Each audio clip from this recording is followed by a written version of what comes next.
Speaking of service humor, we have arrived at that special time in our service where I am going to say something Jewish to all of you in the form of a drasha on Parshat Vayishlach. Parshat Vayishlach.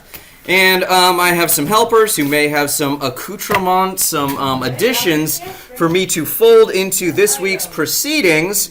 Bring forward whatever bizarro stuff I have to use in saying something Jewish. Can't wait to see. First up is Avatar Soka vinyl figure. Sokka, thank you. Next is, go ahead. A Shrek mask. Look at that. All right, we have these two. We have, is this a letter opener? A sword? Yeah. And finally, It'll be whatever it needs to be. And a penny. 1988. I was 3. All right. And it actually kind of looks like, I'll show anybody who wants to after this, it looks like Abraham Lincoln is wearing a shtreimel on this penny. But this week, we have a really remarkable parsha. We get the name of Israel. Israel. The country. Bnei Yisrael, the people. The place, the set of kingdoms in the north. Israel as one of those pieces that has been linked to Jewish identity so deeply through the generations and the millennia. And it comes, in point of fact, from a wrestling match.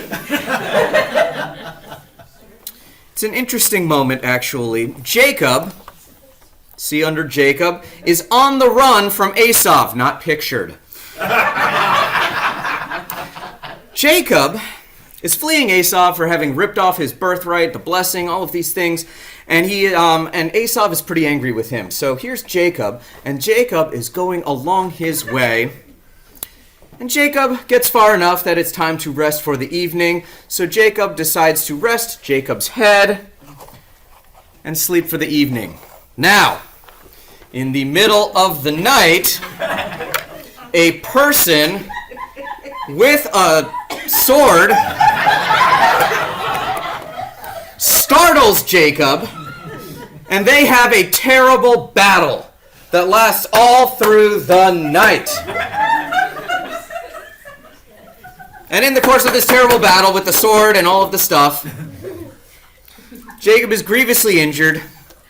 But we get to the morning, and it turns out the person who had attacked Jacob, assailed him in the middle of the night, was not actually a person, but an angel. Oh my gosh, it's an angel. Oh my gosh, it's an angel. Thank you, Jacob. The angel says, dawn is coming up. You have to let me go. We fought to a draw. And Jacob says, no, not without a blessing. The angel did not, in fact, offer him money as a blessing in the form of a penny, American currency, but rather, the angel said, all right, here's your blessing. You get a new name. Yisrael, the one who wrestles with God. And from henceforth, Jacob is known, and the people of Jacob are known as Israel, a nation of God wrestlers, a nation of those living with a kind of holiness in relationship with God that's not always easy, that's often challenged. There is an internal idea, though, that I just want to touch on very briefly in this, that came to me this year in particular. In the course of this fighting,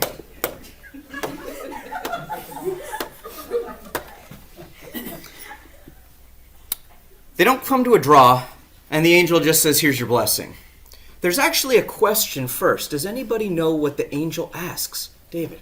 I thought that Yaakov asked his name, so I thought that's where you were going with. He asked his name. What is your name? What's your name? There's an idea that we've carried through a lot of this, A lot of Torah portions. I'm not the first rabbi to suggest this, that we can actually be blessed by adversity, by difficult, by challenge, by opposition in our lives. Hence, we have this whole idea of being blessed with the name of Israel, of being God wrestlers. But there is a second part to that.